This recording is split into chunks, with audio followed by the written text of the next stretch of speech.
there's a determination in their eyes. There's a solidarity about how they just move together as a group that I hadn't seen since the battlefield. Hadn't seen that since being out on combat patrols with Marine infantry or combat patrols with Marine Army on either Iraq or Afghanistan. But here it is again. There's an emotion that it's hard to describe. I'm trying to pull up what I'm feeling right now because it's really an overwhelming pride. It is what's pulling me to tears. Not sadness, not fear, but pride. This is the Mountain and Prairie Podcast. I'm Ed Robertson. My guest today is Jason Gardner. Jason is a retired Navy SEAL who now works as a top-level leadership instructor with Echelon Front. Over his 30-year career in the SEAL teams, he served in combat operations in Somalia, Iraq, and Afghanistan, later becoming Command Master Chief of SEAL Team 5. Since retiring from the Navy, Jason has worked with hundreds of organizations as a leadership instructor and strategic advisor, helping teams apply high-stakes leadership principles to business and life. He now lives in a remote corner of northeastern Washington with his wife Iris and their 2 children, where he spends his time working on their homestead and staying closely connected to the land. This is Jason's second time on the podcast, and I'd strongly recommend going back and listening to our first conversation from 2021, along with the other episode I recorded with his wife Iris. Those earlier interviews dig deeper into Jason's career, his transition out of the military, and the longer arc of their family's journey. Context that adds real depth to what we talk about here. This conversation unfolds in 2 parts. The first half hour or so is a first-hand account of the Hope Fire, a fast-moving wildfire that came dangerously close to destroying Jason and Iris's property and home last summer. Jason walks through the experience in detail, what it's like to prepare for evacuation, to work through exhaustion and uncertainty, and to rely on firefighters, neighbors, and community when the stakes are painfully real. In the second part, we widen the lens. Jason reflects on the lessons that emerged from the fire about leadership, humility, and responsibility, and connects them to his own personal evolution over the last several years. We talk about PTSD, quitting drinking, the role psychedelic-assisted therapy played in his healing, and how practices like mindfulness, curiosity, kindness, and gratitude have reshaped how he approaches both life and leadership. It's an honest, grounded conversation about resilience, growth, and what it actually means to lead, starting with yourself. As always, be sure to check out the episode notes for a full list of everything we discussed, with timestamps for everything. There are also links to all the books and resources that Jason mentions. But before we get started, I want to take a moment to thank the people and organizations who make Mountain and Prairie possible. As always, the podcast is listener-supported through Patreon, so a huge thank you to everyone who's supported the show in the past, does now, or will in the future. It truly makes a difference. If you'd like to learn more about listener support, you can head to mountainandprairie.com/Patreon. Mountain and Prairie is also supported by a small number of values-aligned organizations on a quarterly or annual basis. A sincere thank you to Central Grasslands Roadmap, the Nature Conservancy, North Bridger Bison, and the Old Salt Co-op. These are all organizations that I've admired for a very long time, and you can learn more about each of them through the links in the episode notes. Today, I want to quickly highlight my friends at North Bridger Bison. North Bridger Bison is owned by Matt and Sarah Skoglund, 2 people I met through this podcast who have since become close friends. Tucked up against the North Bridger Mountains, amid a wide expanse of grass and sagebrush, North Bridger Bison is a family-run ranch producing healthy, delicious, humanely field-harvested bison meat. Matt and Sarah started North Bridger Bison back in 2018, and the business has grown into a shining example of how values-driven work can genuinely make the world a better place. Matt's been on the podcast twice, so I'd encourage you to go back and listen to those earlier episodes for his full story. But here are the cliff notes. He grew up near Chicago, went to college in the Northeast, attended law school, and then spent several years practicing law at a large Chicago firm. Eventually, he and Sarah felt the pull of the West and took a leap of faith, moving to Bozeman. Matt went on to work for the Natural Resources Defense Council for nearly a decade, focusing on conservation issues across the greater Yellowstone ecosystem, many of them involving bison. And then in 2018, after years of planning and dreaming, they bought land and started their adventure in bison ranching. A big part of what makes North Bridger bison special is how they manage the land. Matt and Sarah practice regenerative grazing that works with natural systems rather than against them, moving bison across the landscape in ways that mimic historic grazing patterns, building soil health, improving water retention, and supporting native grasses and wildlife. The result is healthier land, healthier animals, and ultimately healthier food. Over the years, North Bridger bison has gained well-earned recognition throughout the West. In 2022, Matt and Sarah placed a conservation easement on their ranch, permanently protecting it from development. I used to work in the conservation world helping landowners do exactly that, and I can tell you, it's not for the faint of heart. It's real, tangible, perpetual commitment. The ranch is also Audubon certified, which is another impressive credential. A few summers back, I had the opportunity to visit the ranch and participate in a field harvest of a bison. It was really a formative experience, humane, thoughtful, and reverent, and it gave me a much deeper appreciation for what it takes to bring truly good food from the land to the table. I'd encourage you to visit northbridgerbison.com to learn more about what they do and how they do it, and consider purchasing some bison. You'll get some of the best meat you can imagine, and you'll be directly supporting land conservation, stewardship, and the idea that business can be a genuine force for good. And if nothing else, grab a hat or a t-shirt. We've got several North Bridger bison hats around our house, and our entire family is always scrambling to claim one. Again, you can learn more at northbridgerbison.com, sign up for their newsletter, or follow them on Instagram at northbridgerbison. All right, I hope you enjoy this conversation with Jason Gardner, and I also hope you enjoy the new music. After nearly 10 years of listening to that same song over and over, I thought it might be time for a refresh. Thanks so much for listening. All right, Jason, I am really excited to have you back on here. It's crazy because I was looking at the old episode we did, and I was trying to remember when it was because it didn't seem like that long ago, but it was 2021, March of 2021. And I just think about how much has changed both personally, professionally, globally since that first chat you and I had. But I often think back to both our chat and the chat with your awesome wife, Iris, is really just conversations that stick with me. And I still get comments about them all these years later. And Iris needs to get back on here ASAP as well. But you and I had the great opportunity to meet and hang out here in Colorado Springs in the summer, which was so fun. And we went and destroyed some sushi and had an awesome conversation for about 3 hours. But since then, you went home after that, and I was following everything it was up to. And then next thing you know, a massive forest fire comes ripping through your area and comes, starts threatening your family's property, which y'all have been working so hard on for so long. So I was thinking we could start out just by talking about that. Can you just give me the download, man? What happened? We live in northeastern Washington. We moved up here from the southern border. We were living right in East County, San Diego, essentially right on the Mexican border there. And we weathered out 2 wildfires when we lived down there. So this is our third. Wow. I can compare and contrast those experiences here in a bit. Afternoon during the week, my son and I were down in Spokane, which is 2.5 hours away.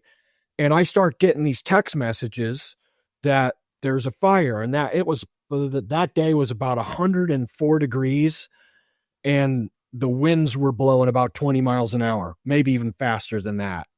And, I get a text message, hey, there's a fire, and then more text messages, and then Iris is hitting me up, and we realize, oh, shoot, we've got to get home. And so we start driving home. Apparently the fire started about 4 miles as the crow flies from where I live, directly like straight west of us. And a guy that just lives here seasonally had come out, wanted to run his riding mower, and the mower didn't start. And so he used one of those little jumper deals to jump his battery. And he did. He got his mower started and he drove off, and that little handheld jump starter fell off, arced on the grass. And once it hit that dry grass, it was gone. Like there was nothing he was doing to stop it, because everything was just, it was the perfect storm waiting for that. And so then the fire started burning basically on a northeast line, and it tore through a bunch of stuff pretty fast. As I was half an hour out or across the river, because the roads were blocked, I had to come in a back way to get to our house, because the roads were blocked with the firefighters and all that coming in from one direction. I could see the flames, burning. Iris is like, hey, we need to get ready to evacuate. She's already getting stuff packed up to go. We hook up the whole horse trailer to move our horses. And then one of the neighbors that was in the direct path of the fire, they needed help moving their horses. So I get back, boom, get in the horse trailer, get the horse trailer set up. And then we go down and we start helping our neighbor evacuate their horses. And we were taking them to a place about 5 miles east of us. Get the horses out there, and then then she's like, hey, we got to go back. They have more horses up at their house. So as we're driving back there, the fire now has split, jumped from one ridgeline to another one, and then came across the other way. So it had jumped the road, and as I was going up to get horses, all the firefighters were bailing out at that point. So now there's all these fire trucks and other people bailing out. Now, not everybody bailed. Some of my neighbors stayed and basically fought the fire the best they could in a 360. And another one of my neighbors had to get out just, as he lost his house. So I then had to back the horse trailer down to let everybody go past us. They all went past, and then that was the last that anyone could go up that road for a while. And the thing just raged. But basically, it's to the west of me, and it looks like it's going to burn just past us. The main direction that it's burning, it's going to burn past to us to the north and to the west of us by about 1.5 miles, 2 miles. And then the other thing is like, fires, tornadoes, floods. They're always things that you kind of think happen to other people, and you're like, it's not going to happen to me, right? And I'm like, okay, we're good. We get our horses evacuated. We get what did we have? We had the chickens locked in the chicken coop so that we could get them boxed up and in the horse trailer, because now we have the big truck and the horse trailer to load with stuff. We had our cats locked in the bathroom and the dogs locked in the schoolhouse. So essentially, and then go bags with important documentation and stuff you just didn't want to lose, and had that stuff packed. And then the focus shifted at that point. We're like, okay, we're ready.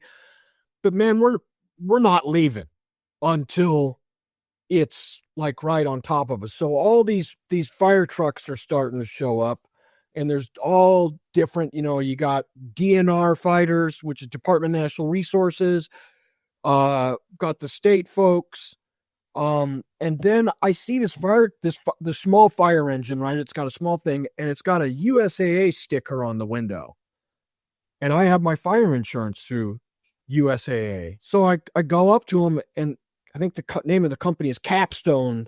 They're contracted firefighters. And I walk up to the truck, and this is like a medium-sized truck, but it's got 4 guys in it, and it's got a hose on the back and all that. And I ask them, I go, hey, do you guys work for USAA? And they said, yeah. And I go, that's crazy. I got my home insurance through USAA. So they go, are you Jason Gardner? And I said, yeah. And they go, well, we're here to watch your house. So the cool thing about it was USAA sends out contracted firefighters when there's a fire near homes they cover, and they're not the only insurance company that does this. Other ones do it too. But these guys were dedicated to make sure my house and another house down the road didn't go. So they go up to my house, they walk around the whole thing, and then they did an assessment. They're like, hey, I had an air conditioner upstairs. They're like, hey, you need to take that air conditioner out of the window because that could catch sparks or whatever. They moved all the propane tanks away from the house. They did a bunch of other stuff to kind of fire safe my house. So that was nice, right? Yeah, definitely. Unexpected. I would never have imagined that. No, me neither. It was really, really cool. And if you think about it from my financial standpoint, it makes sense. Sure. Because it costs way less to send firefighters out than it does to rebuild my house and put my family up in a hotel for the year and a half that might take. So it's the evening time, and then Ira's just being kind of the way she is. She organizes stuff, and our whole community just came together and mobilized. So the folks that there were a bunch of folks that evacuated, but even though they were evacuated, because there was a mandatory evacuation, but in Washington State, you don't have to do it, right? So I guess it's not mandatory, but they're like, hey, you need to get out of here. They went into the next town across the river, and they started cooking meals and taking donations. And so then there's this little coffee shop right across the river in North Portland. Bear with me because I'm going to get emotional while I talk about this, probably several times.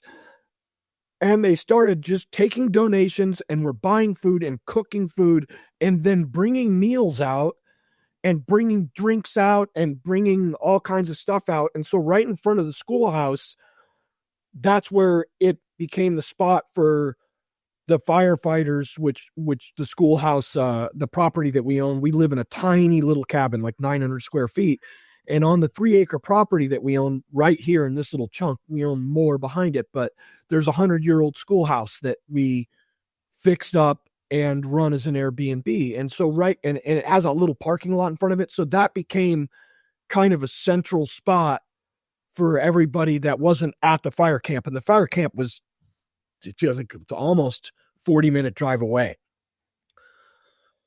So we're putting out drinks, and then people started bringing stuff like Visine and stuff for the firefighters, and not all the firefighters can take it. The DNR folks can't take stuff from the public, but the state folks can, and then the contracted, the different contracted folks, they can too. So it became a hub and kind of a center for information and all that. And a situation like that happens where I'm going now back and forth to there. I've got a couple neighbors over at the one road just down the road where I was telling you we evac the horses from. They're still there, and they're still fighting fire, and they're essentially, the firestorm has rolled past them, but there's still stuff popping up, and they're still in danger. So they're still doing what they can to save their properties. And so I'm bouncing back and forth checking on them, and then about 9:00 at night, the winds changed, and now the fire, which is directly north of us, starts burning straight south, and it starts coming straight east down the road that runs east-west toward us. So it's now coming at us from two directions. And I'm thinking, damn it. And I'm looking at the fuel load that's directly across the street from me. And basically it's, because it's timber company owns it, so no one's managing it for fire. Now, I don't own it. And so you've got hazelnut growing all the way up into the bottom of the pine and the fir, right? So when that hits that, it's all the fuel is going to set the trees on fire. They turn into just huge torches. It's going to come across the street. That's going to be like a blowtorch blowing straight at us. We're going to lose everything. There's no way to defend it. So it's not looking good. And the contracted fire guys that USAA sent, they foamed our house down, and just like this precautionary. There's a lot of embers flying around. You could see the embers in the air, so they foamed us down. And then I was sitting there and I was like, well, our house is going to burn down, but it's just, kind of like coming to peace with that. It's just stuff. And it's coming down the mountainside toward us. And I go, well, shoot, I'll hook the brush hog up on my tractor and I've got lights. I'll just get back there and do what I can to start, A, knocking down the fuel that I've got under some of my bigger fir trees back there, and B, just trying to cut some fire line and cut lines around a shed I've got back there and other stuff. So I did that all night long. And then the property that's directly across the street from us, I figured, hey, I don't own it, but I don't think the owners are going to fault me for knocking the brush down there either. So then I did that well into the morning the next morning. So 3 a.m. is when I was up on the back property, like hammering that down. And then I had that to a level, worked my way back down, cutting fire breaks in different spot. And then when the sun came up by 6 a.m., I'm on the tractor running my brush hog, about destroyed my brush hog because I can't see in the dark. So I was hitting rocks and stuff like that, but I was knocking down the brush directly across the street. And then neighbors are bringing coffee and stuff like that. And they're coming up to me and giving me like carry cups of coffee. And as I'm gassing up and I'm running that. So that got a good handle on it. Seems like the fire is broken up. Well, then I went back up to the backside about 9 a.m. It's really starting to burn heavy into that property. It's jumped a couple of the fire breaks I've done. And at this point, I was driving on the fire line with my brush hog and just knocking the fire out with the brush hog, using it just to chop it up, which is good when you're on drivable terrain. But then I got in some stuff and I'm like, hey, this is dumb. I'm going to roll my tractor and get myself hurt. So I got on the phone. I told Iris, hey, can you tell some of the firefighters we need help up here? I've got power because we're getting ready to build on that property and we'd run power up there. That was really expensive to do. And now the panel is going to melt. And then we have a shed and we have bees back there. So, luckily I call her on the phone. She answers the phone and there's a crew down here, like at the schoolhouse, grabbing drinks or whatnot. And she tells them, and then they came up there and they're like, all right, we got this. And there was a crew that basically stood up there for that day while it was burning in and around our place back up there on my back 40 that cut a fire line or to save a dozen beehives that were back there. They saved my shed, and then they cut a fire line to save the power panels, that we'd spent a bunch of money on, which I'm really grateful for. Things kind of, okay, we're still in the thick of it. Our neighbors are still in the thick of it, but it seems like, hey, we've got a handle on it and we're safe here. That night, I think, so however long that is, it's the first night that Iris and I got a 3-hour nap. And then we were back up at it. And now the fire is raging to the north of us, raging to the east of us now. And this is when big assets are starting to show up. So, all the contract skidgens. Do you know what a skidgen is? I've heard the term, but I don't know what it is.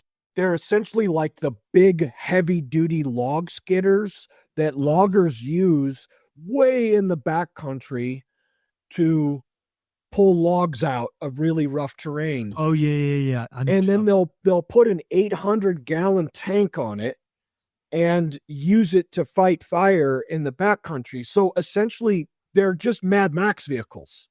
These owner-operators all over the West Coast, have taken these things and tricked them out, because these guys come in and these guys contracted. They're making $4,000 a day fighting these fires. And so these big low boys are pulling up at a big pullout just down the street, and all these crazy, and if you look up skidgen online, there's just no cookie cutter version. There are all kinds of crazy different stuff of them. Some of them look like there was one that pulled off that looked like a monster truck. It was really, really cool. But then the big heavy duty D8 bulldozers and all that. So at this point, this is now we're in day 3. What's your mental state at this point? I mean, because you're sleep deprived, everything you've been working for 7 years, I guess, at this point since retirement is threatened. I mean, I guess you feel the family is relatively safe, but like, are you freaking out? Are you? No, man, this is right where I'm hitting my stride. Okay. This is what I was born and bred to do. 30 years in the SEAL teams, all that time on the battlefield. This is right where it's like, okay, cool. This is just like deployment. Stuff's going really bad. We got stuff. And so it's not like I said, this is, I'm up on step essentially, or really hitting my stride. And Iris, she's cut from the same way. Like we had a really horrendous fire in Southern California when we lived there that burnt right around our property, killed 2 of our neighbors. The evacuation was really strict in Southern California. And so a lot of our neighbors evacuated because they're kind of run out.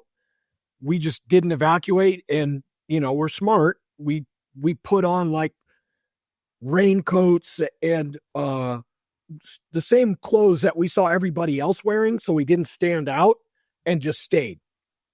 And then a lot of our neighbors, since they'd evacuated, their animals had run out of water, had run out of food. And so Iris started this whole thing to go and get water to animals and get food to animals and all that. And so she's just hard that way. She's one of those people that can make decisions under pressure. Anyhow, that's where my mental state is. It's like, okay, cool. That's what I figured. I Iris, the opposite. He's right. Like, hey, what's going on? What do we do? Well, you know what? You'll be amazed when you get locked into a good community, that calm is contagious and everybody then comes together as a team. Sure. And works hard. And that's what we had going on here. So the morning of that 3rd day, I wound up talking to the incident commander for a little bit. And it was cool because he was a guy that was exposed to extreme ownership. And I'm like, hey, I work for Jocko. This is what I do for a living, blah, blah, blah. I teach it. And he was like, oh, that's so cool. So him and I are chatting. And then a couple of my friends from the town that's 45 minutes away, they just came out. Everyone's like, hey, do you need help? And I'm like, well, we think we're good. And instead of saying, do you need help? They just showed up. Right. And these guys have got skills. They're loggers. They can do a bunch of stuff. They got all their chainsaws. So they showed up. And in the morning, I'm like, hey, we're good here. So they went over to one of my neighbors who was still completely kind of surrounded, had hot spots popping around his house and just needed more defensible space. And so they went over there and ran saws and started clearing back defensible space. And then we're putting out hot spots because it was crazy. Like the fire would be completely out, and the humidity levels would come up over at night. And then 2:00 in the afternoon, humidity drops, wind picks up, and the fire is like raging again, just like comes out of the ground and is raging again in places where it wasn't before or had been, but now it's burning again. And so in the morning, I was good. And then the guy stopped by in the afternoon and for lunch here because they were done helping out my neighbor. And I'm like, and they said, hey, are you good? And I'm like, well, you know what? I could use a little bit of help up on my property. And so we go back to my back 40. And as we're back there, and we were just kind of clearing around a couple trees I'm planted because I'm really into trees. I planted a ton of trees on my back 40. The fire now kicks up, has new energy and new strength. And now it starts coming at us like in a wall from the east. Came at us from the west, came at us from the north, and now here it comes from the east with with a lot of energy and a lot of, like it's now coming. So it's like the same now wall of flames is tearing through trees. So as we're watching, I'm watching it come across my property line, which I figured, it'll be good back there. Nope. Trees are just going up like torches. and it comes through and rolls through and hits me from the east side. And then we just wound up fighting it where we could to just save as much of my property that we could. And we have a couple of really deep canyons that are loaded with cedar. It got into those, and cedar have a tendency to grow hollow. So the fire will get inside of them and they'll stovepipe and then collapse, which is super dangerous. And so we were back there fighting that fire. And one of the guys that had come to help me, he'd spent some time on wildland fire crews, and he was like, hey, he cut fir branches down. And so we had these big fir boughs that we were using just to beat out the grass fires and knock them down. So we were doing that. There was some stuff that was just too strong for us to get. And our volunteer engine came up and knocked it down because I had an outhouse kind of burn and all that. So it was bad. And I came back down to the fire department and now back down in front, not the fire department, but in front of the schoolhouse. And now that incident commander is down there, and he looks at me and he goes, hey man, because the fire is coming at us from the east. He goes, I'm not going to let your place burn. And a couple of low boys had already pulled up. The D8s got off of them, these big bulldozers. They cut 2 fire lines. Now, here's the time when I'm going to get emotional. All good, man. This is a big damn deal. They cut these 2 fire lines between our place and where the fire is just raging over the hill. And he goes, hey, we got a shock crew is what they were calling them, but I guess which is a pretty cool name. Yeah. That's gonna man, and I guess it's just another term for the hot shots, and I've heard of the hot shots before.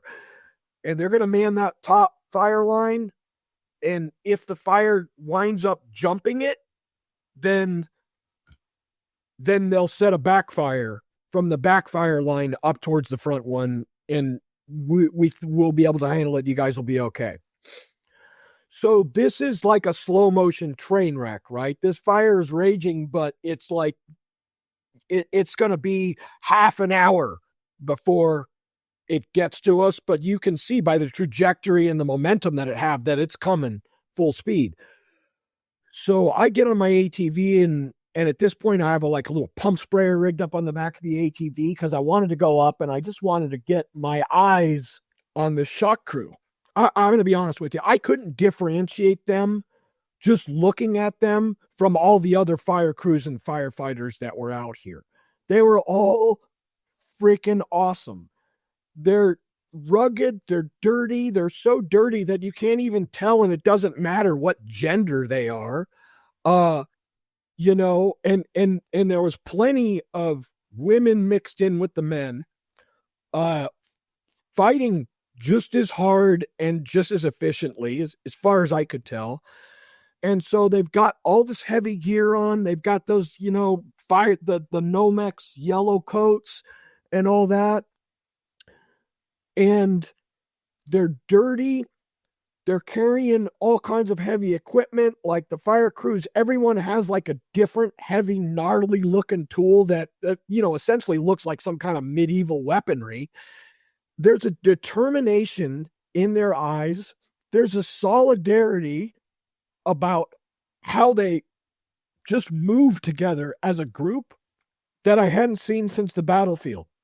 Hadn't seen that since being out on combat patrols with Marine infantry or combat patrols with Marine Army on either Iraq or Afghanistan.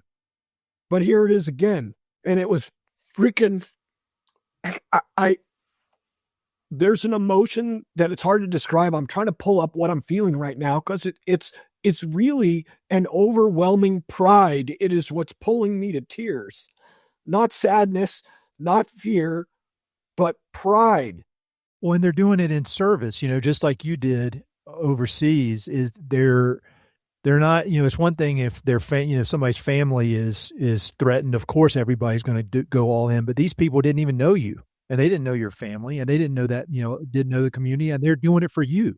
They have an enemy. It's a clear enemy. It's the fire, right? It's the fire and the weather. They're doing it for each other, as much as they're doing it for us. Yeah. Because I suspect a lot of them, there's something that you get out of doing hard stuff against something that's like an enemy with a bond, and that's really what Sebastian Junger is talking about in that book called Tribe. I was just thinking about that. I actually just wrote that down. I remember we talked about that at dinner, this idea of purpose and community. And so everybody, they're all coming together. And so I see them, and I don't want to get in their way. So I'm probably back 70 yards, and I watch them hike up the fire break, circle up, start talking. So they're doing whatever their brief is about what they're about to do. And then they just went off. They went off towards the fire into harm's way. And then I came back down to the house and could see them, but they're far enough away to pull binos out to really get a good eye on it. And the incident commander is like, hey, check, do you see what they're doing? Do you see how everybody on that fire line is standing with their back to the fire? So they all went out, and the crew lead, he's watching the fire. Everybody else has their back to it, and they're watching the grass in front of them so that if anything jumps the fire line, they can run and jump at it. Dude, think about the trust that takes. And that was just awesome. So they were able, they held the fire at that first fire line, saved our house. That night, I went back and looked at some of the line that they'd cut. There's stuff that they did with bulldozers, but there were fire lines that they cut that, you're not getting a dozer up there. You're not getting any equipment up there. And it's rugged and it's steep and it's hot. And here they cut this line through carrying all that equipment in an area. When I walked the fire line with another guy, I was just walking with, a water bottle, and I was winded. Yeah. And I wasn't cutting fire line, and here they are. They cut it all the way down to, what do they say? The mineral soil. So nothing will burn, which in some spots that means that they were digging, a foot down through the duff to get to mineral. It is crazy. It's super impressive. It's awesome. And, I'd sit down and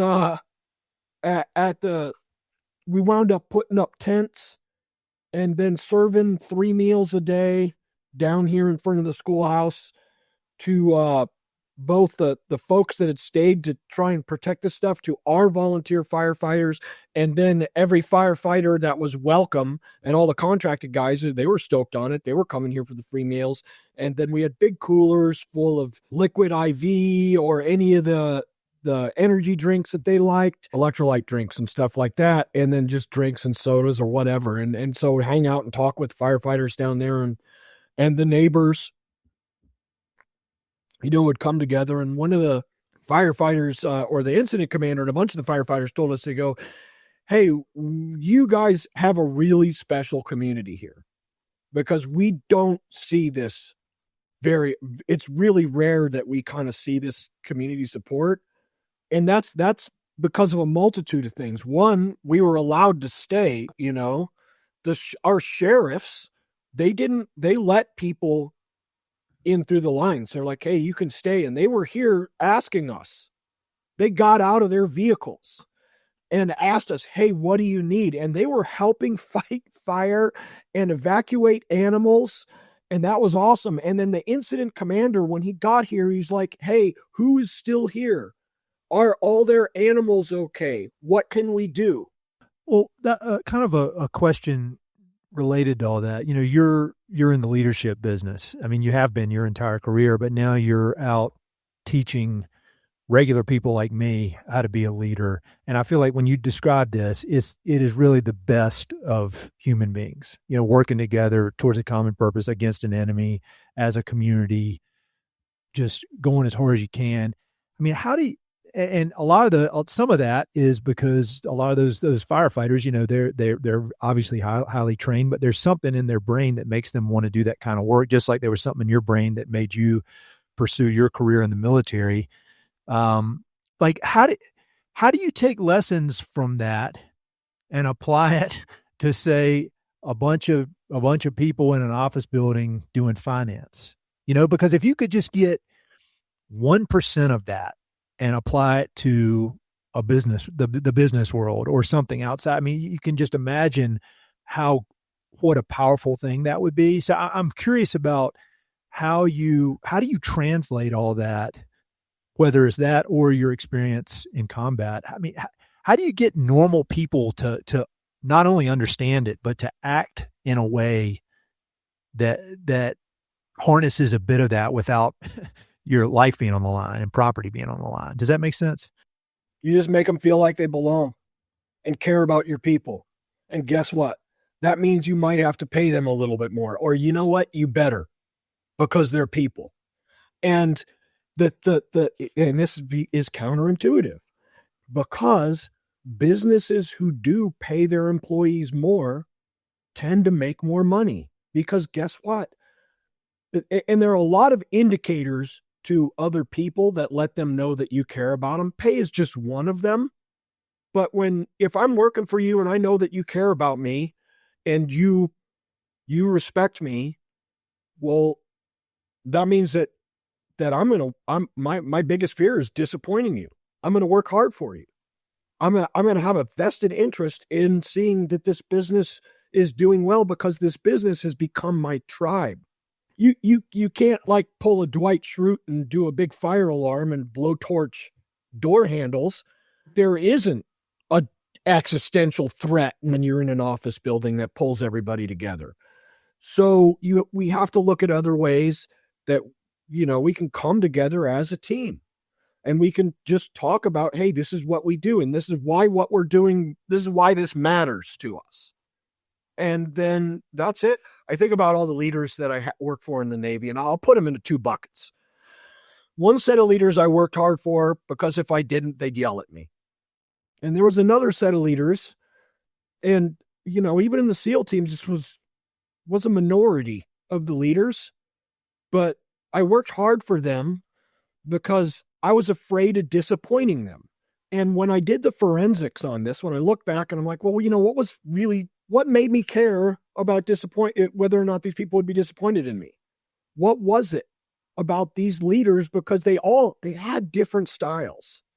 But there was a couple things that they all had in common. Number one, they treated me with respect. They didn't talk down to me. And two, I knew they cared about me. And that's all I needed to just go, I'm going to work hard for you. Now, is that foolproof? No, there's slugs everywhere. There's slugs everywhere that are going to take advantage of Easy Street and all that. But you know what? They're the minority. There's 95% of the people, when you treat them with respect, when you care about them, are going to reciprocate that and work hard for you. Any of us will take those odds to Vegas. It's not foolproof. Enough people reciprocate it. It's the way to go. Can you talk about how humility plays a role, whether in your personal life, your professional life, leadership? Because that's one thing that's always struck me about you and Iris. And really, I don't know a lot of your colleagues. I have this weird thing where I feel like I know them because I listen to them so much on podcasts, but I don't actually know them.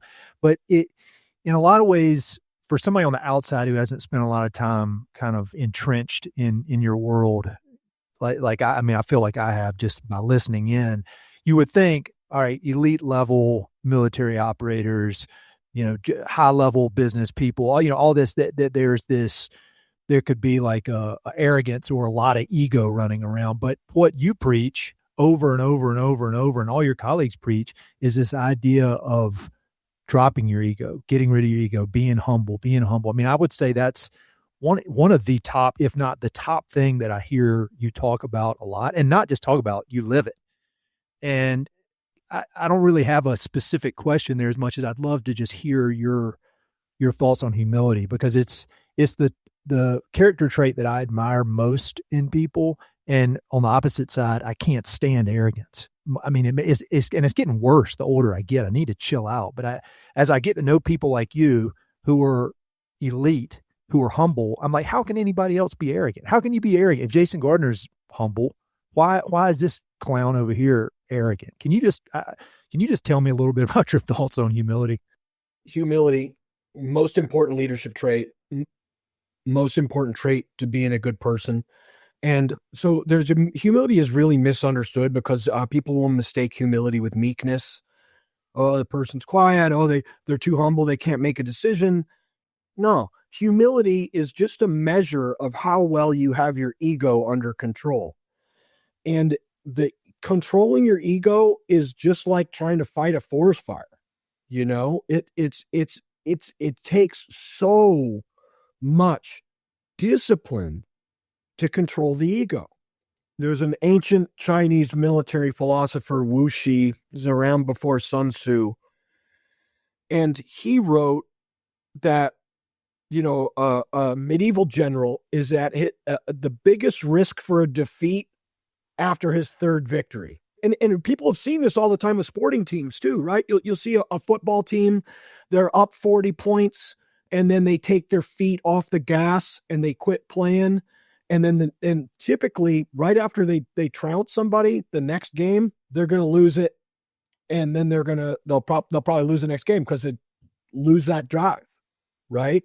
And so the humility is difficult to have, and it's a struggle, and it's a daily struggle for me because I'm constantly fighting my ego and having to remind myself. So I have some strategies on how I do this, and they all come with internal questioning and asking myself in my internal dialogue. And my internal dialogue is like, are you infallible? No, I'm not. Boy, you better watch out. If you're telling yourself you know everything, that's problematic. And that means that your ego's out of control. What's coming for you is the world is going to humble you, because it will every time. And that's why not just get in front of it and keep an open mind. Frank Zappa has an awesome quote about having an open mind and having it being kind of like a parachute. You want to have an open mind because it's like a parachute. Closed mind, you're going to crash. Open mind, you can cruise down, and then you can consider other people's perspectives, and you can consider that you might be mistaken. So, and all of this is a dichotomy. And so then you keep an open mind and you pause before you rush to judgment. Right now in the political landscape, something that I don't like is that people, and it's because people are tribal, and they'll choose a team. And so everybody's chosen teams right now. And then the teams are doing things that are in opposition to those people's fundamental values. Yet they're supporting the team blindly, which is dumb. And it's really annoying me. It's annoying me that right now I am taking a break from the news. Good move. Because I don't like how it's making me feel. And there's not much that I can do about it. And what I notice is when I'm feeling bad, I'm tacked into that negative energy because I'm frustrated. That negative energy is influencing how I interact with my kids, my wife, my community. And I need to hit the pause button in a big way and look at, well, what can I actually affect? How I interact with my neighbors. I can affect how I treat people. Then I'm kind of tilted towards the positive. And when you look for the positive, there's a lot of it to see in my community, my local area, and that's all I can affect. Then you start to see it more and more, and you feel better. Last week, I went down I generally don't look at any news, and last week I started looking at it, and by Friday, I was just looking back. It was almost like I was in this fog of kind of anger and worry and just really not in a good spot. And then starting on Saturday, we're recording this on Tuesday, I stopped looking at the news, and I'm like a different person. I think that's huge. What I would love to talk a bit about something we talked about at dinner, which is along the lines of this, is your personal evolution. Because when we talked the first time, you were 2 years out of the military, and now it's been almost 5 years since that conversation. I'd love to hear more about kind of how you have kind of reintegrated into the civilian world. Some of your thoughts, because you gave me this awesome challenge coin. First of all, you gave my daughters challenge coins. I was telling my daughters we were going to talk today, and they were so excited. And my youngest said, I keep the challenge coin in my box of special things. So like, I mean, they love it, but then you sent me one and it's got the words on it. It's a different one from your normal one. It says curiosity, kindness, and gratitude. And I keep this on my desk. And could you just talk a bit about where those three kind of concepts, why they're so important to you? So they're an antidote to negativity and toxic emotions. Is if I can become curious about why I'm experiencing anger or fear, really, and hatred, or all those things, really, fear is I think the king of it. That's what's underneath it all. Then that helps. Then gratitude, just having a sense of gratitude, like, hey man, I can go turn the faucet and fresh water is going to come out. I am healthy right now. I have, I've got there's a lot of good things. And instead of focusing on the few negative things that are happening on the other side of the country, hey, those things are important, but they shouldn't be my everyday, all day focus, right? I'll deal with that when I go to vote. And I also may deal with that when I have conversations with friends, where we just discuss, hey, here's what's going on in the world, but we're going to do that in a collaborative manner. And I'm not going to do it in a manner where I say that you're right and I'm wrong. So curiosity, kindness, and gratitude are just a better way to live. If you look at our major philosophies, Buddhism, Christianity, Islam, the best I understand most of it, that at the core is kindness, right? Like, hey, freaking be nice to people, because here's the thing. When you're nice to people, they're nice to you back. When you treat people with respect, they treat you with respect back. So you can immediately improve your life situation by focusing on kindness. And I noticed this. I had an epiphany, and it had to do with homeless people. I used to be one of these folks that was like, get a job, loser. Oh, I bet that homeless person standing on the corner, and then at the end of the day, they get in a Mercedes, and we're all just chumps for helping them out. I doubt that's the case. I doubt that being homeless is a fun party lifestyle. I bet it sucks. I certainly have money that can help them out. And I'll tell you this, though. So I had this experience. This is 2 years ago now. It was during the holiday season. I was in Spokane with my kids, and I pulled in front of the Hobby Lobby. And the parking spot that was open, there was a driver, there was a car that was combat parked, so they backed into the spot, right? And the driver was sitting in the car and the window was down. So he's just sitting there, and the guy's sitting there, and he has his head is in his hands. Because of course I have to get out, and he's right there and paying attention to him.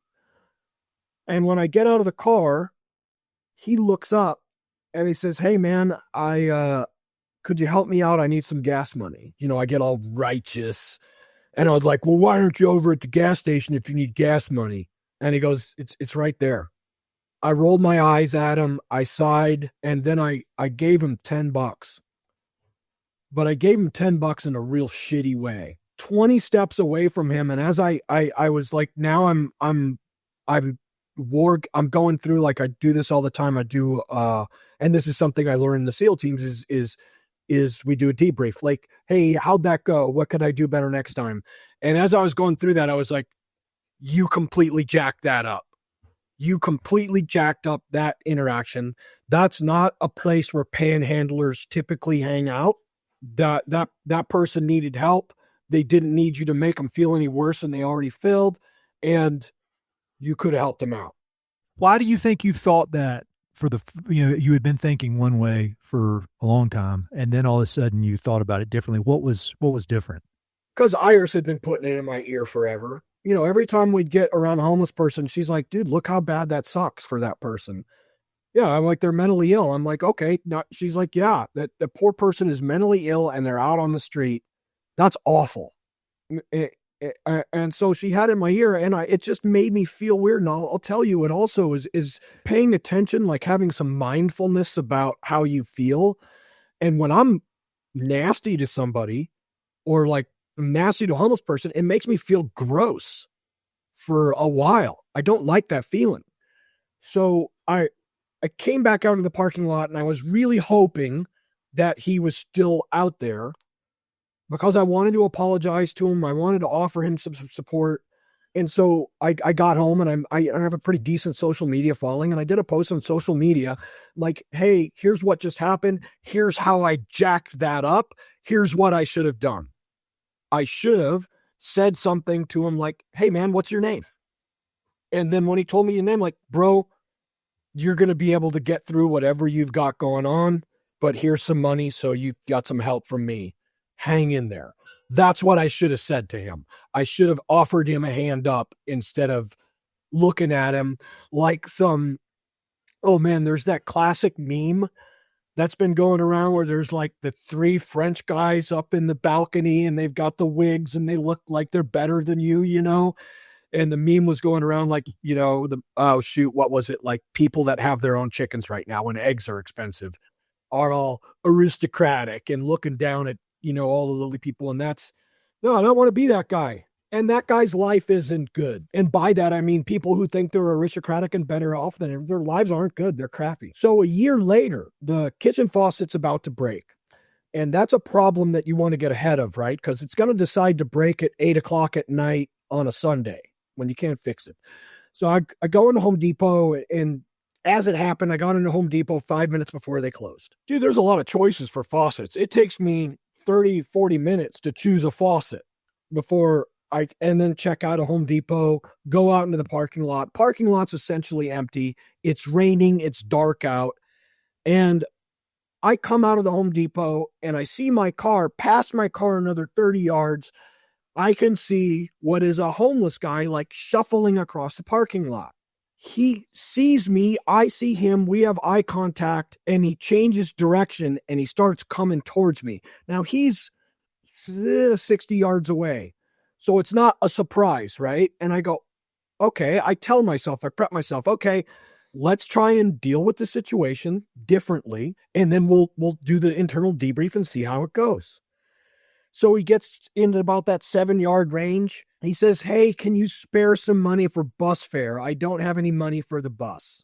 I go, bro, yes, I can. I've got you covered. Come here. I can tell that he's not a threat and I'm not worried about him robbing me. So I go to the car. I put the stuff down in the trunk, get my wallet out. And I had $7. That's all the cash I had. I was hoping I had more. But I go, hey, bro, here's $7. That's all I got. I hope that helps. And he looked at me with a big smile and he said, thank you. And he shuffled off. I called my wife. I told her about it. I felt great. There was this kind of tingling feeling that I had in my belly. And you get this feeling when, you know, you smile, and on a smaller level, when you smile at someone and they smile back at you, you get this feeling when you see your kid and they give you a hug. Same feeling. And it was awesome. It was so worth the price of admission, which was $7, that it's tilted me in the direction, and maybe this is a little bit selfish, but it's a better idea. I'm kinder to people now. I'll go out of my way to help them because it's worth it. Everybody wins. Look, times are tough. Stuff's expensive. How much money does a barista make? Probably not that much money. So you know what? I can afford to do it. When I buy my $7 cup of coffee, I'm tipping them $5. So, you know, if I get a meal and it's $15, I'm tipping the server $10 because I can afford to do that. And I don't know what they're making, but they're probably struggling right now because I'm noticing how much groceries cost and how much gas costs. But those are small things because I don't eat out that often.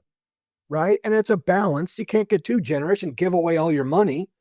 It just changes the whole atmosphere, I think. I mean, you're coming, you know, all day long, I would imagine that person. And really, I mean, a lot of us, you know, I live a very privileged life, but there's so much negativity and people are, you know, it seems like people in general, there's just kind of a aggressiveness or a negativity that seems to be becoming the norm. And you can almost think of it as just combating that. Just, well, I'm gonna put positivity in the world, and No, I really admire that. Here's a question for you though, kind of on the opposite side of that, but I'm really curious. I use you as my counselor to help me figure out how to deal with the world. How do you deal with somebody who is a jerk or arrogant or cocky, like somebody the opposite way of that? Like you're just trying to be a nice person, you're just doing your thing, and you come across that crowd of people from the memes that you said, the French people kind of scoffing.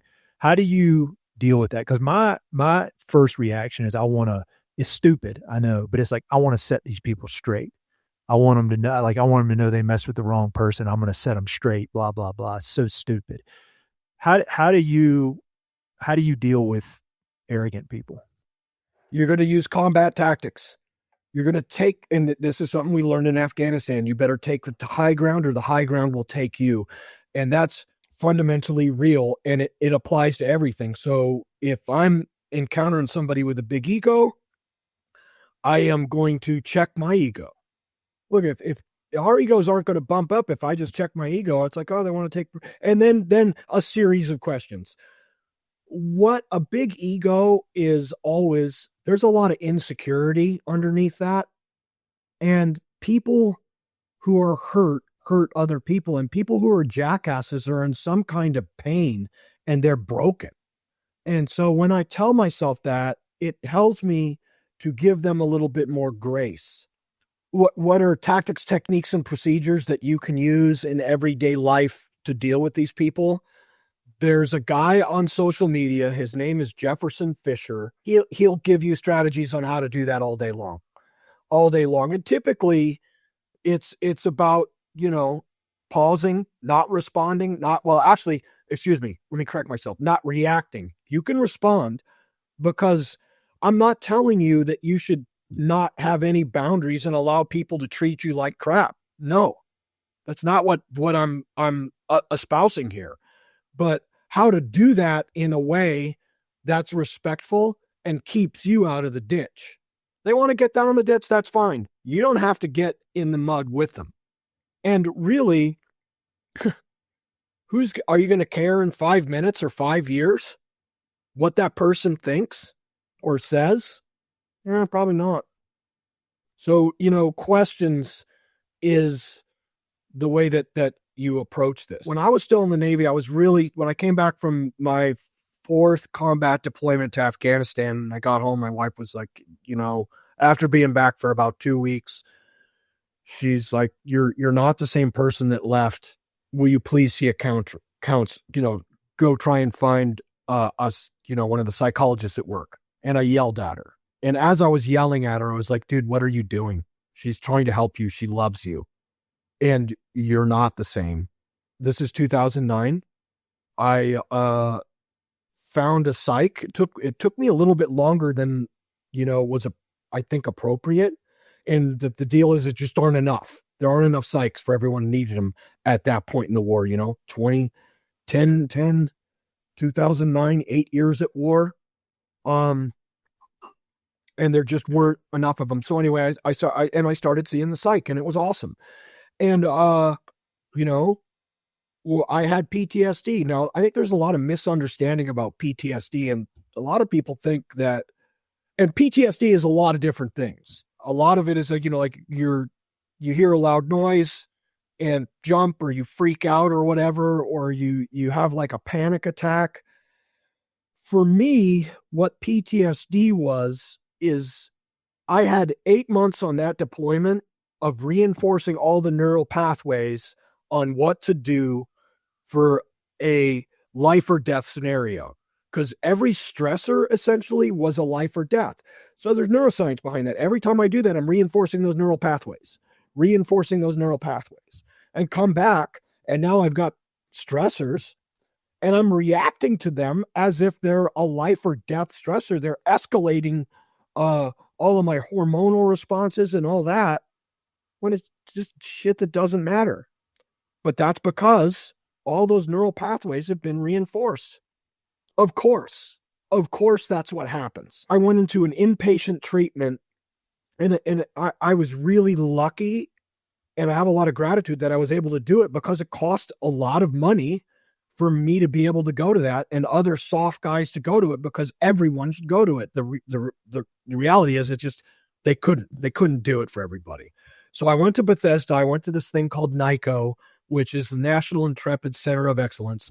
And it was a month-long embedded thing where they were trying to, look at, first of all, quantify the amount of traumatic brain injuries that I had and the PTSD that I had. Now, here's the thing. They both have the same symptoms, and you treat them the same way. And one of the biggest takeaways that I had from that was the concept of mindfulness. And, we did art therapy, they hit us with everything, checked our sleep, checked our diets, checked our exercise regimen, all that, because all that stuff helps. But my biggest takeaway was the yoga, which when I first went to the yoga classes, I was like really annoyed by it because I thought it was woo-woo. And then I was introduced to this concept of mindfulness. And so you've got one eye on the outside world and one eye on how you're reacting. So it started me on this journey. Then I retired. The next step on my journey was I quit drinking. And I was able to quit drinking by using psychedelics as a therapeutic deal. So it's not like I ate a handful of mushrooms and went to a Grateful Dead concert or the carnival like that, because that's recreational, that's separate. But there had been a lot of data on a lot of the podcasts that I was listening to with Peter Attia, Tim Ferriss, all that. Rogan even had guys talking about how helpful this psychedelic things is. And I wasn't comfortable with my relationship with alcohol because I was incapable of driving past a liquor store without going in and seeing what kind of craft beer they had and then buying a 6-pack. And in the moment, I was like, I shouldn't, I was drinking 2 to 3 beers every night and more on the weekends. And I knew it wasn't good for me, but it owned me. And I did not appreciate the fact that it owned me. And I knew it owned me. So I found a way to do it in a responsible manner where I had a guide who was there to watch and make sure that I was safe. And I had a designated thing, a list of things that I wanted to work through in that trip, and did a therapeutic dose of psilocybin. It's referred to as a hero dose and all that. And that was in January of 2019. And it went inside of me, and it helped me understand a lot of things. It helped me understand, so first of all, orient yourself towards the positive, because you're just going to be better off. It shuts your ego down for a bit in the experience and helps you see this other stuff. And so it helped with that. And then it also just went down inside of me, and whatever epigenetic switch was inside of me that made me crave alcohol, it turned it off. Just almost instantly. When you came out of that, you didn't. I came out and I was done. And there was still, I told my wife, I go, I think I'm done drinking. What'd she think? She was like, well, because she doesn't drink. She's like, well, okay, that's great. Because the side effects on my overall health since I've stopped drinking have been huge. I was on medication for my thyroid because I had low thyroid. And now that, and I believe that's because two drinks every night is completely jacking up your sleep. Oh yeah, that stuff it stacks up every night. Yeah, it stacks up because that's when your body is healing and doing everything else. And so now, I just had a full spectrum done on my blood. I have a little bit of work to do on my my LDLs, and my ApoB are high, and I need to work on that. But everything else is awesome. My testosterone's sitting at 864, and I'm not supplementing at anything for testosterone. I'm just trying to eat healthy and I believe sleeping. My thyroid is perfect. Everything else is good. So that alcohol, what did alcohol do for me? Well, I had a low level weird aggravation going, and I'd take 2 drinks and that would knock that back. It's no big deal. I can be around people in social situations where they're drinking, and I don't need to drink at all. I quit drinking in 2010, I just woke up one day hungover and I just had it. I was just because the hangover would sometimes lead to like days of depression. And I was just like, man, screw this. I'm done. And I quit. And I really do think, and thankfully it wasn't a big deal. I just stopped. And, it, I really think it's one of the most important decisions I made. And thankfully it just wasn't a big deal, but I, I never want to be judgmental about people at all. Like my wife drinks, whatever, but I really think alcohol is so bad. And I've heard your buddy Jocko talk about it, and he's just very clear. Like that's something that he seems to have changed his mind on. And it just is it's like tying an anchor around your neck if you're trying to go swimming. It's just kind of pointless friction. At least that's the way I see it. But again, I don't want to be judgmental about people who do drink, but I can't stand it. Yeah, if you really pay attention on all the pressures there are when you look at the media to drink, and if you watch any kind of TV shows, what are they're teaching you, hey, if something good happened, you're going to celebrate and you're going to drink. Oh, if something bad happened, we're now going to drink. Shoot, leads to you drinking every day. Thank you, rich corporations that sell alcohol. But whatever, I have these mantras that I tell myself, and one of them is discipline equals freedom. That's on that coin. Curiosity, kindness, and gratitude, like on the coin. And then another one that I stole from Rage Against the Machine, fuck you, I won't do what you tell me. I can see that stuff on the media or wherever else, and I just borrow that from Rage Against the Machine and just go, I'm not going to do that because it's not true. Yeah, it makes people. I mean, I used to do this a different podcast for another organization, and it was this bizarre thing where they would contract with this big prison here in Colorado, and within the prison there were these amazing craftsmen who would do leather, make amazing stuff out of leather, whether saddles, bags, whatever. And so I went to this maximum security prison and interviewed these guys in the prison, and they were just amazing. Like some of the coolest guys you could ever meet. Very proud of their work. They had this community within the leather shop, and I didn't know anything about them when I got there. But when I got home, I looked them up online, and they had all done just some of the worst stuff you could imagine, violent crimes. And the common theme among all of them was that they were drunk when they did it. And these guys, like I looked at him, one of them was exactly my age. He kind of looked like me, and he was in there for life. And he was a good dude. Like he was proud of his work. He, just, there was nothing about him if I'd met him on the street that I would not have liked, yet he had done this horrible thing in the past. And all those guys were under the influence of alcohol when they committed their crimes. And it just made me so sad, I mean, just so sad. Alcohol is one of the few drugs that actually makes people more aggressive and angrier. I don't know that we hear about people smoking a joint and then clobbering their wife or even having the motivation to go out and drive somewhere. But and this country realized that, and they tried prohibition, and unfortunately prohibition just doesn't work.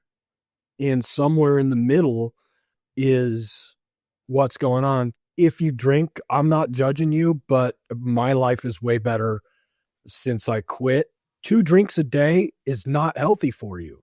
You can't get away with it. And Andrew Huberman has laid this out with the science. You can essentially have a drink once every 2 weeks and not have any negative ramifications on your health. Hey, if every once in a while, if you're super anxious and that cuts down the anxiety, then there's a balancing act that you have to figure out for you with your own health. Well, I'm glad you were able to go on that journey. I mean, I'm sure that was quite I'm sure there was a lot of anxiety in the lead up to that psychedelic drug treatment, but it sounds like that has just really opened things up and been a great, very beneficial to you and your evolution just as an effective human. And I'm happy that you're continuing to make all this great progress. It's awesome to hear. Yeah. And the key is, like, for those of you that are like, hear this and you're like, well, okay, that's something I want to look at.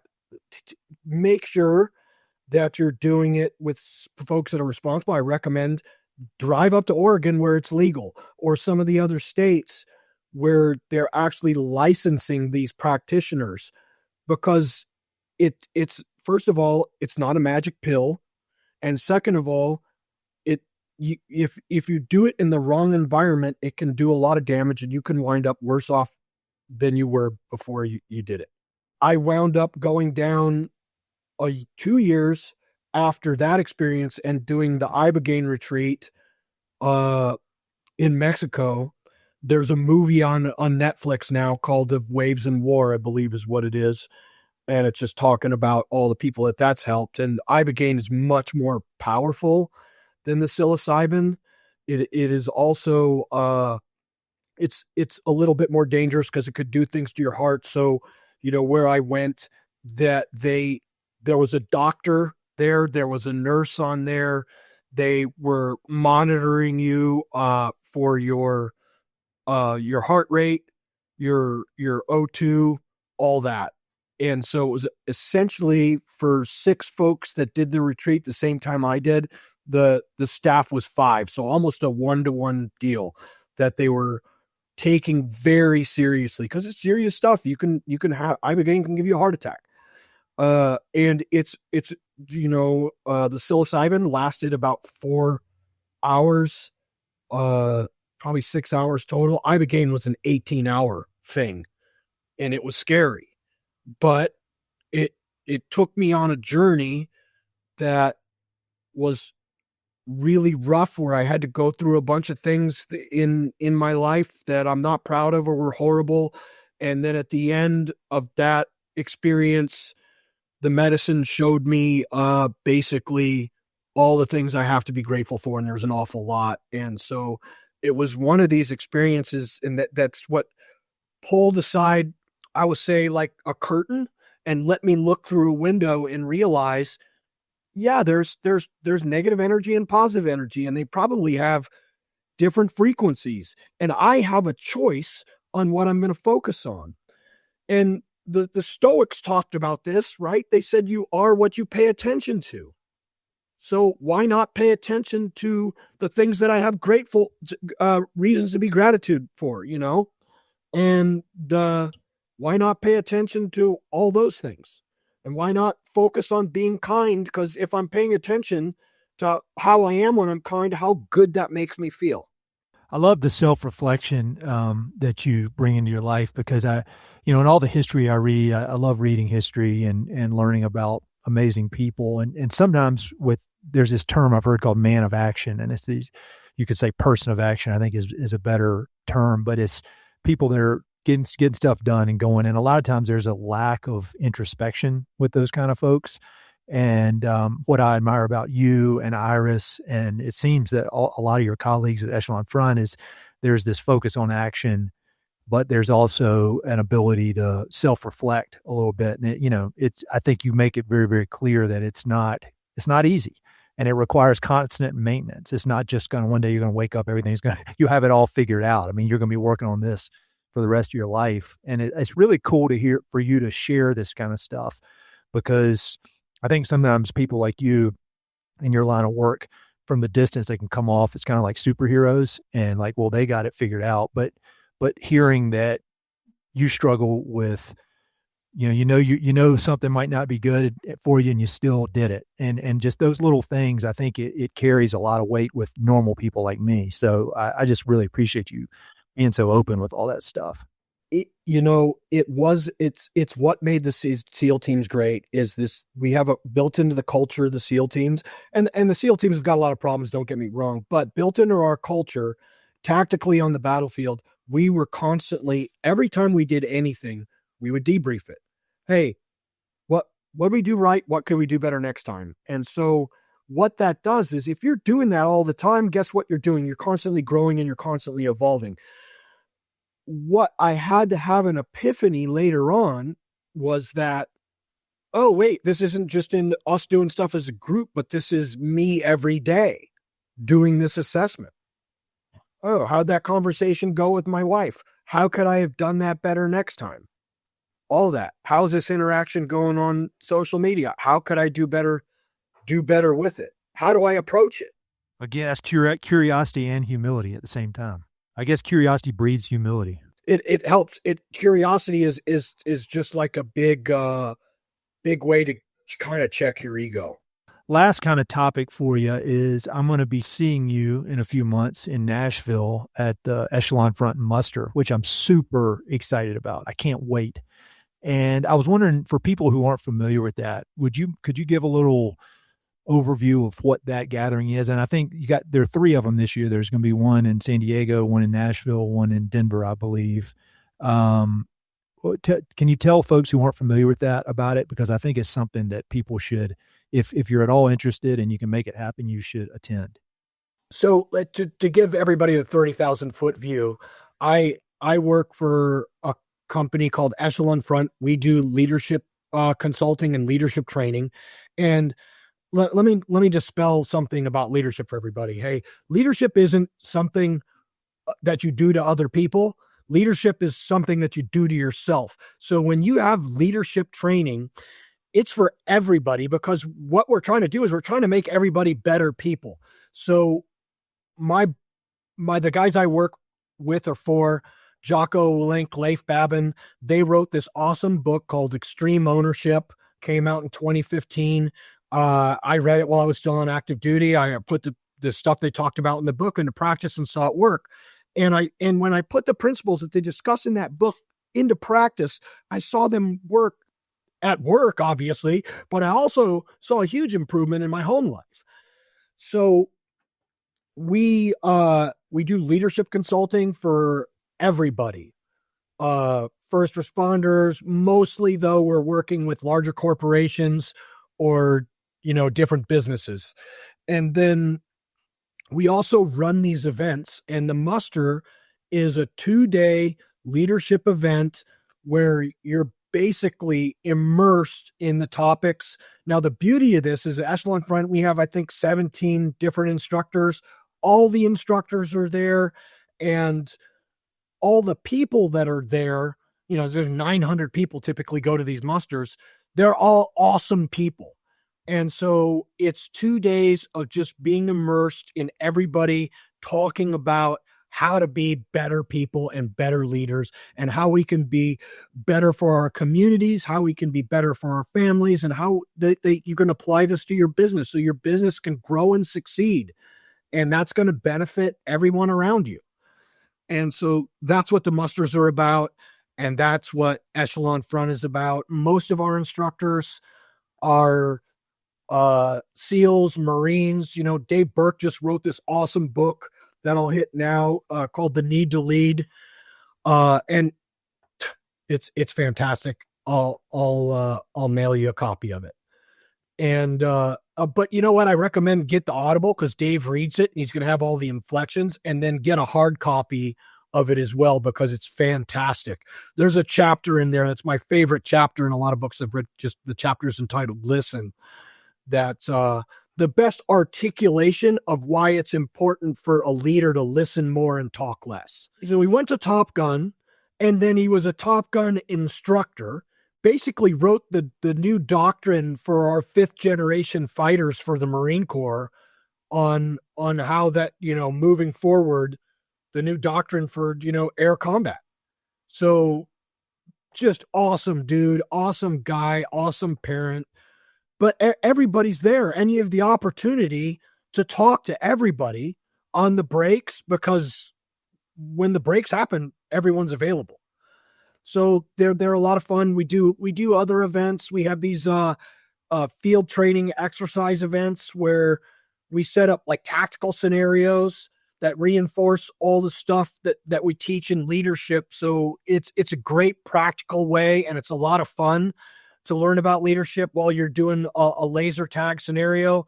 And then we have these battlefield events where we go to a Civil War battlefield, and we did the Battle of Little Bighorn as well. But we'll go to a battlefield and we'll talk about all the leadership decisions that were made there, good and bad, and how you look at those decisions and then apply them to whatever you're dealing with in life right now. So those are interesting. And we're doing Fredericksburg and Chancellorsville this year. That's in May. And then we have an executive leadership retreat, which is right up here by my house, called the Council. And that's about everything we do. And that's what I do. I fly all around the country talking to people essentially about how to be better people. And I can't express to you how lucky I am to have this job, to get to interact with great people all over the country. And then it gives me the freedom to live in a real rural area like I do, because not any work out here where I live.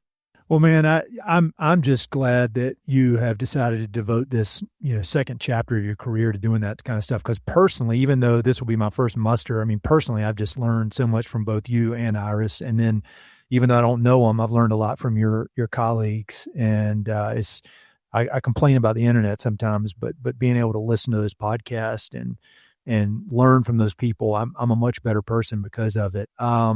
Kind of final question for you. I mean, we could do this once a month and I would never run out of questions. So I never want to hassle you, but we need to be doing this more often. But in any kind of parting words, any way you'd like to wrap it up as we kind of finish things up?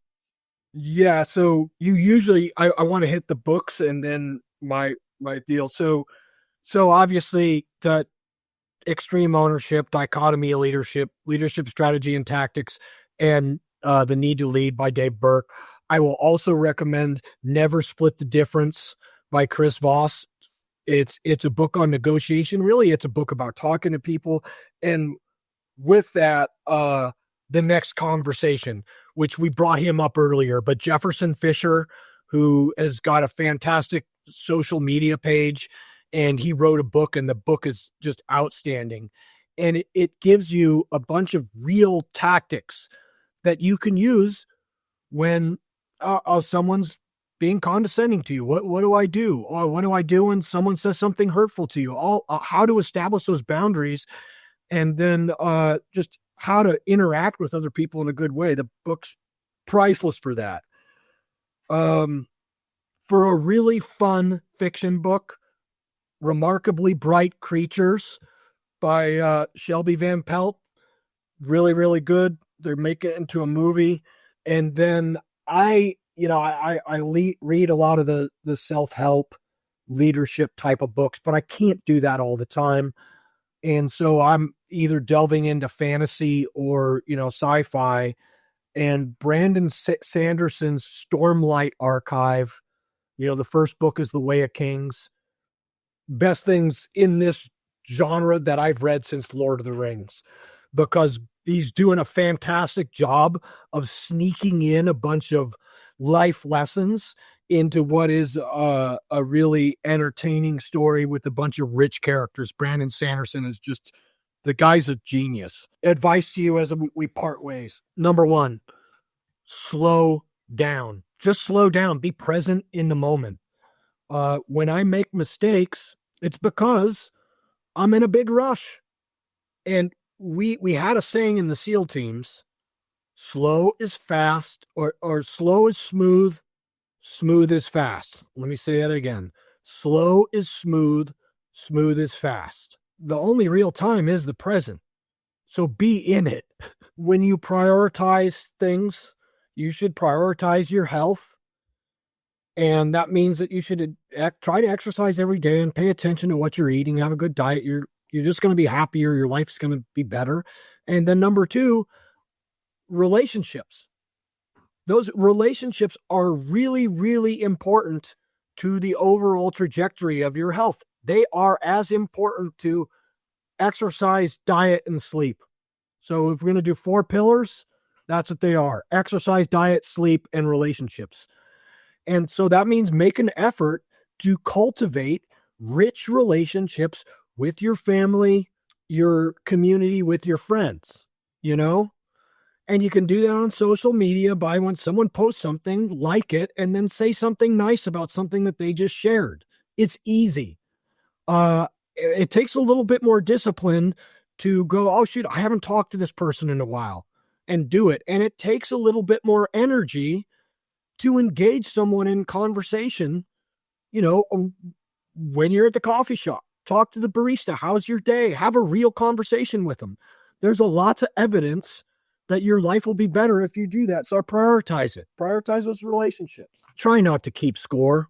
So transcend that. Let go of this thing of keeping score.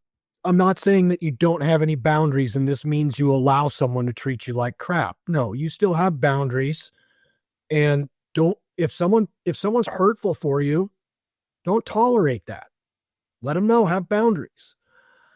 But the way I'm talking about keeping score is all those little petty ways that all of us do. I do it, and just let go of it. It's great advice. And I mean, I really do think, not to center around me, but the thing about relationships, like when you came through town to do your consulting work in Colorado Springs, you had plenty to do. You didn't need to reach out to me and, take time to go out to dinner. And we did. And it was just a fun night. It improved. My family was so great, so excited to meet you. I mean, it helped me out. It expanded our relationship. And I mean, that's just one of these small little things that to you, it might not have meant much, but I mean, I think it meant a lot, but it took some effort and you did it, and it was just great. And those relationships just continue to grow. And man, I'm very proud to call you a friend. I appreciate your interest in everything I'm doing and your encouragement. And it's just been real awesome getting to know you and your family. And I'll look forward to seeing you in a few months. Yeah. And that's really the positive side of social media, isn't it? It's got a lot of negative. It's got a lot of positive. You and I would never have met had we not interacted and then just been able to watch each other and go, oh shoot, this person is kind of like me. And that's why I hit you up, because I'm like, wow, it looks like, Ed and I have got a lot of the same values. We see him the same way. He's super cool. I'm in town. Why not see if he's free for dinner? Well, man, I really appreciate it. You're the man. I learned so much. I'm excited to hang in Nashville, and we'll get you back on here a lot sooner than 5 years from now to do another of these. Awesome. Thanks, Ed. Hey, it's Ed again. Thanks so much for taking the time to listen to this episode. As always, Mountain and Prairie is listener supported through Patreon, with additional generous support from the Central Grasslands Roadmap, the Nature Conservancy, North Bridger Bison, and the Old Salt Co-op. If you enjoyed this conversation and want to hear more from me, you can sign up for my weekly email, Good News from the American West. It features a handful of quick, feel-good stories from around the West. No outrage, no inflammatory nonsense, just positive, uplifting, and occasionally funny stories that might improve your day. I also send out a bi-monthly book recommendation email, which is a separate email list that you can sign up for through the website. For those of you who like social media, you can find me on Instagram or LinkedIn. But really, the best place to go for everything is mountainandprairie.com. A huge thank you to my editor and producer, Keely Larson, for her care, creativity, and craftsmanship in putting these episodes together. And, as always, thank you for listening.